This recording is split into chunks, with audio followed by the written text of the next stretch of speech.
With us, motley crew here at Chelwood. Well, it's been around a long time now, because I think Gary was still the minister when I first came here. I basically used to work for Stockport Council, and they asked me to come to the area and sort of work on the estate, and integral to all that was the work that Chelwood was doing. So straight away I was working with everybody here, and I've been around ever since, more or less, one form or another. Don't work for Stockport Council anymore, but very much still involved with everyone and doing stuff, and I don't know if you want to elaborate on that. Well, how that just tell us, came about. where were you when you first came 10 years ago, wasn't it? Like you said, when Gary was here, where were you in your journey with God then? What did you say? Well, going back a little further than that, I think when I was young, there was no relationship with God whatsoever, because when I was young I thought I knew it all. We quite often do when we're younger. We just think, I don't need all that, you know, so I know everything. And as you go through life you realise that actually you know very little, and as the experience of life come along. So by the time I'd sort of come here, I sort of, I sort of had some sort of relationship with God again, a very, very slight one. But over time that's grown, and that's a lot has been down to Steve and everyone here, because I've just seen how good and how kind people can be, and you know, real practical ways of making things better for people.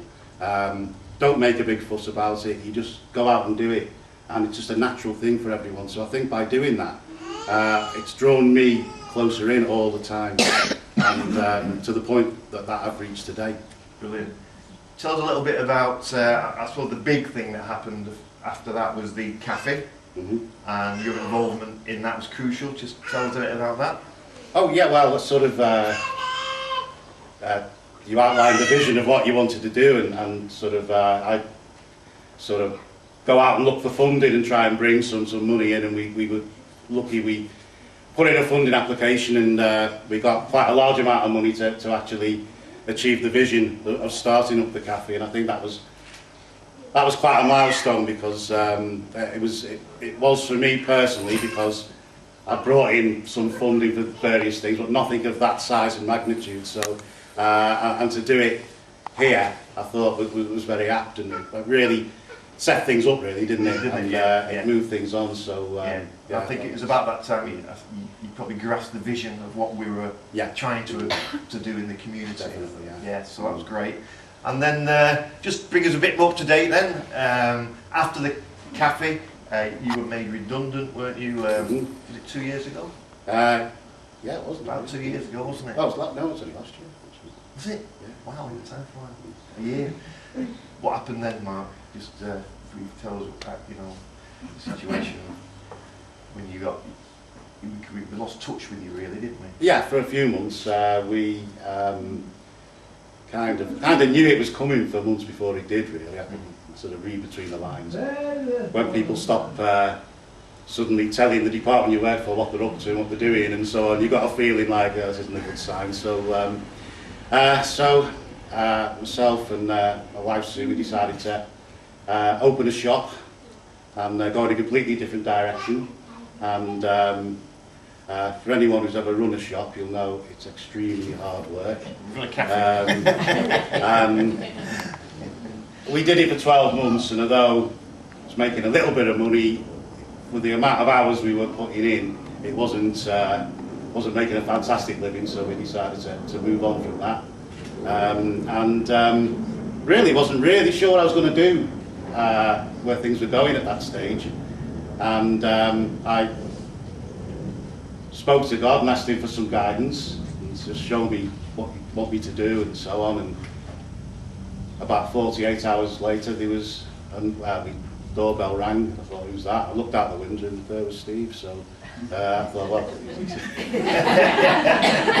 he's told me something here. And you should tell him as well that I'd lost contact with Mark. I didn't have his number. I'd lost my phone.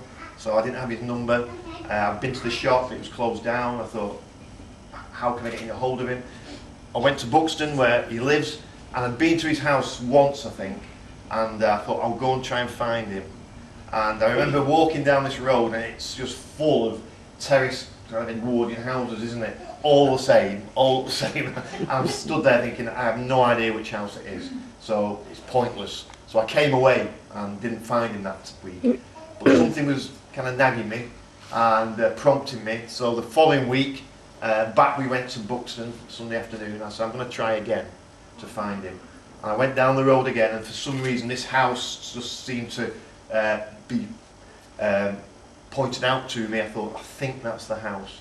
I'll try it. So I was knocking away on the door, no answer, ringing the bell, no answer, and then suddenly a window opened up on the third story, and his head popped out. What do you want? Sorry, no, carry on. So after that meeting, it was interesting, wasn't it? What I thought? Well, yeah. You again outlined the vision of where Chelwood wanted to be and where it was going next, and I was back, and so much is going on now. You know, it's not just myself and Steve; it's everybody. We're all making so many positive things happening, so many positive changes and new things happening, and we're bringing a bit of money in for this, that, and the other. And it's you know, it's just. I mean, Friday summed it up. I mean, so many people there doing so many different things, but all really positive things, and you get a real feel for the progress that we're making. So yeah, so it's just great to be back and be involved in it. And then, just finally, I remember distinctly a lunchtime Young at Hearts meal where we meet on a Wednesday, and we were sat in there having a sandwich, and you kind of turned to me and said, "Can I have a chat with you?" And I said, "Yeah, carry on." And he said, "No, in private." So we came out here, and what did you actually want to say to me then?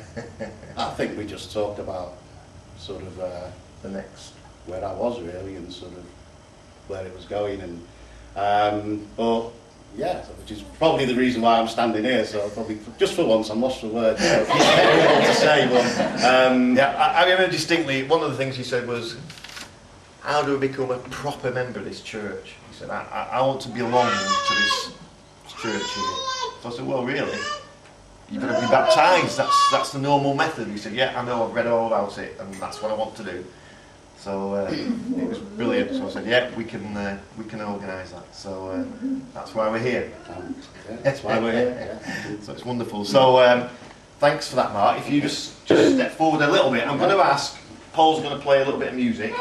And if anybody would like to come out and join me, we're going to pray for Mark, over Mark.